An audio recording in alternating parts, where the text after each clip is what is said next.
is that ringside robbery. That's what the streets is calling it. They say, "Oh, my man Tay here." All right, so when you get his camera all together, I'm gonna bring Tay up here. Tay, let me know when you're ready. But we're gonna start off with Loma and Haney with that ringside robbery. I'm gonna add him right. Let me add him right now. Let's do that. What's up, Tay? What's up, fellas? How y'all feeling? What's going on? No champ. Perfect timing, man. Perfect timing. So, like I said, the first topic we got Haney and Loma, and most people are saying it's ringside robbery. I mean, watching it from where I seen, I thought it was a robbery. And I'm gonna start it off. We're gonna do it in order. I'm gonna start off with you, Fast Camp, then Ricky, you go, and then Tay. So, Fast Camp, tell me what you think about that fight. Yeah, I mean, to the naked eye, you know what I'm saying, just the casual, you know what I'm saying, boxing or whatever, it was definitely a close fight, but I can see how people would have, thought Loma, you know what I'm saying, really was winning. I personally had it a draw. And the only really reason that after I go back and look at it again and also analyze the numbers, Devin really did win the fight. But I can see how, certain people would call it a robbery because there are just certain things in boxing that, the champion gets. And not only is he just a one belt, but he has all the belts. He has everything, he got some perks. You got to take you really got to convincingly take it from Loma did have good rounds. I think Devin kind of statistically beat him in mostly everything, but for the most part, it just appeared, because of all the action. It's the punches thrown that's throwing everybody off. Because when you look at the numbers, definitely Devin, if we're gonna hang punches on why Lomachenko won, Devin really made him miss. Stop the cap. You got to see after the fact or whatever. So it's like, so for me, I personally had it a draw. But I also see why Devin won the fight. It was definitely a close fight. That the big scorecard, I don't know about that.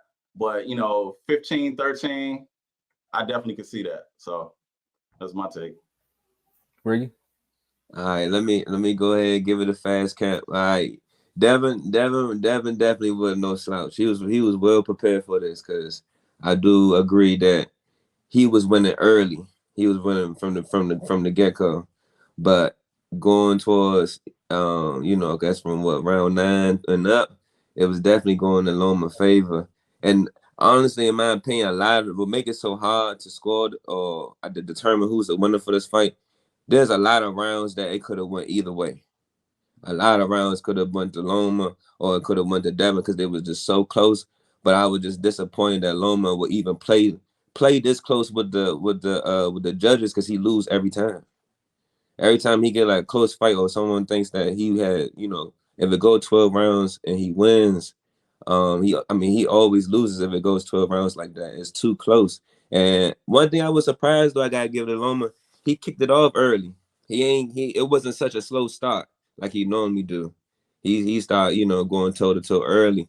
But I do, in my opinion, because I watched it twice now, so I want to say I'm more leaning to the Loma side because a lot in the later rounds that Haney was just getting hit flesh, like it was just clean shots going down. Like I think the only thing that Loma really need, he just needed like a knockdown, a knockout. Like he really needed that in them later rounds. But I got to give it to Devin too because he hang tough. He not slouch, but.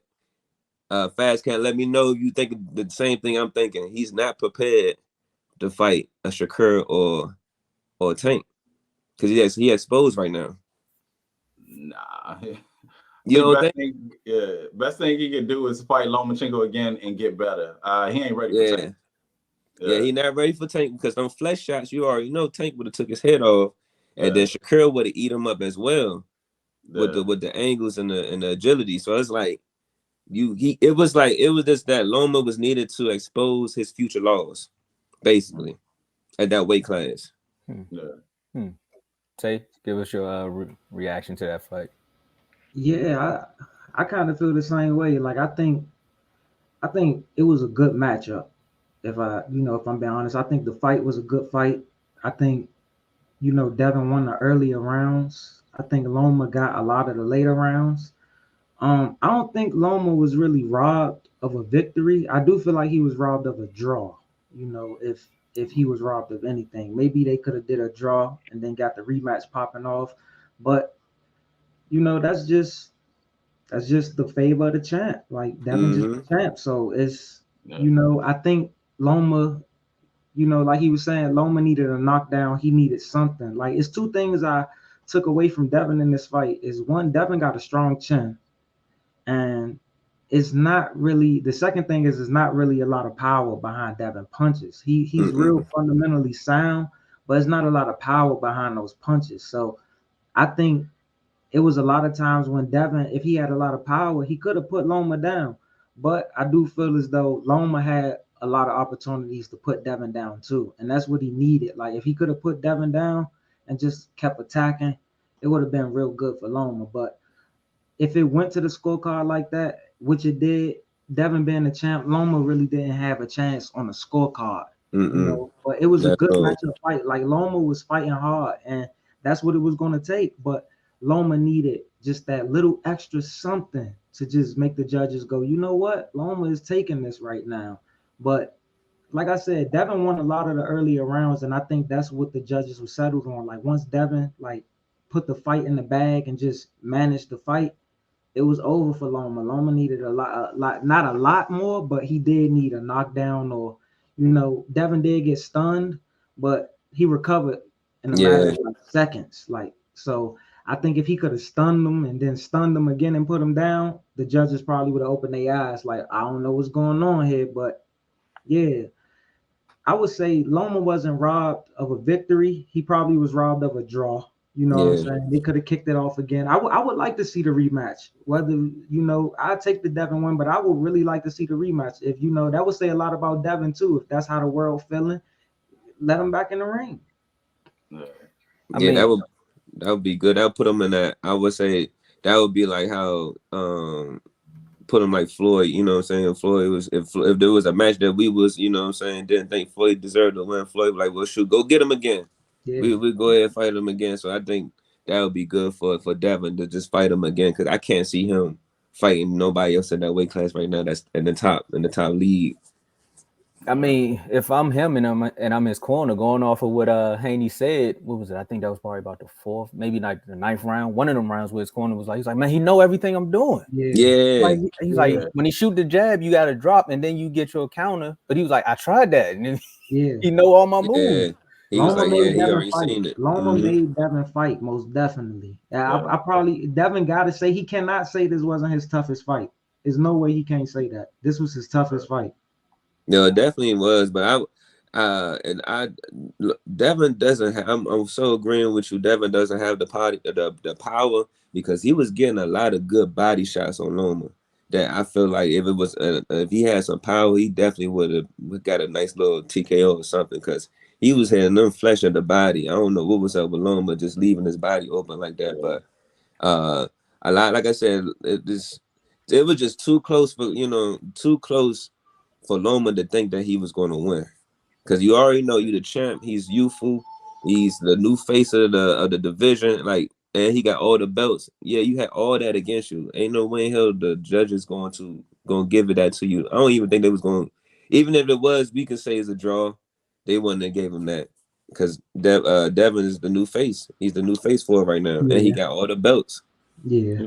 Definitely new face. I think there's a lot that was going against Lomachenko as well. Like you said, Devin stock rising, all the belts.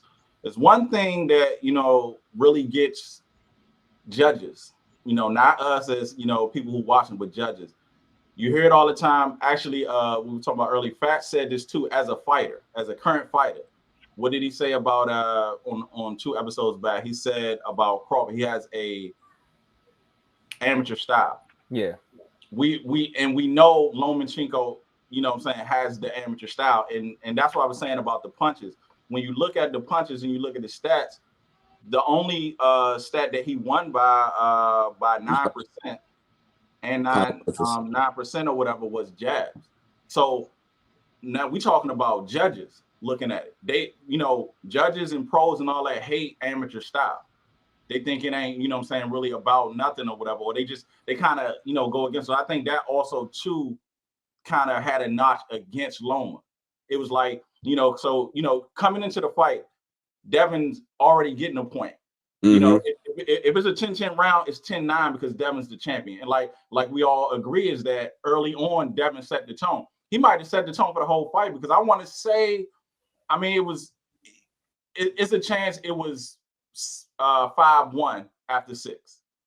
It's a chance, depending on how you look at it. So there were too many things stacked against Lomachenko to continue to fight in that way. He was fighting clean. He was fighting crisp, but he also had some things working against him. The fact that Devin was a champ and the fact of the persona around the amateur style. Because power punches, Devin wiped them out.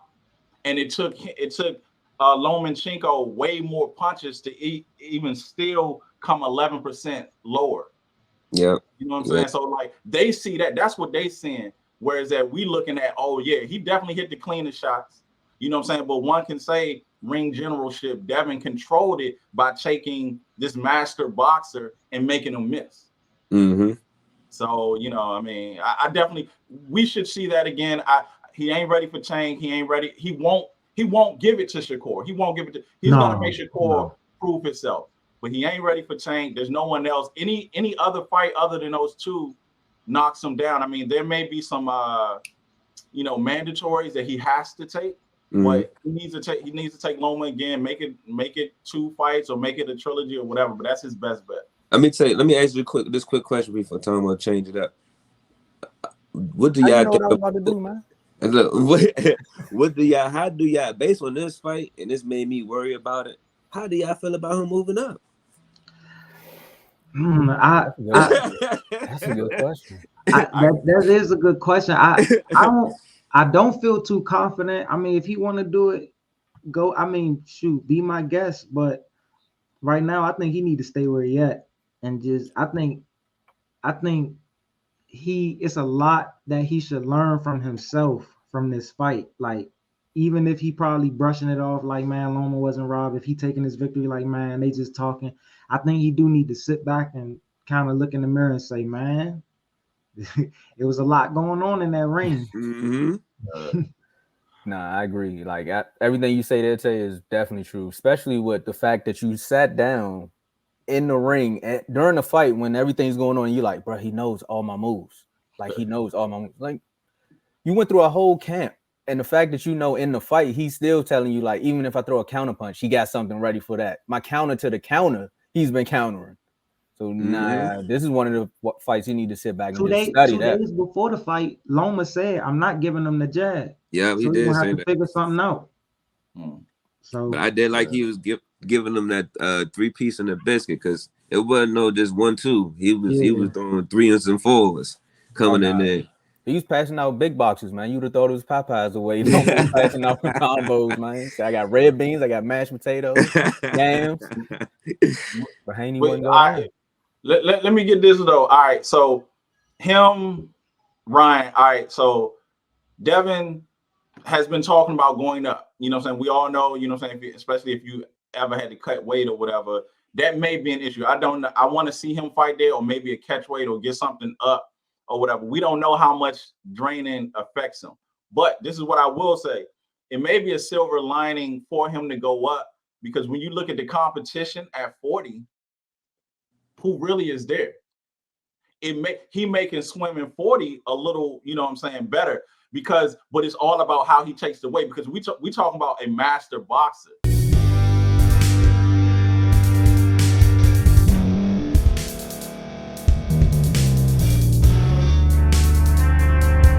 Thank you for staying to the end. If you're watching this on YouTube, please like this video, subscribe, and also hit that notification button so you can be notified next time we put out a video.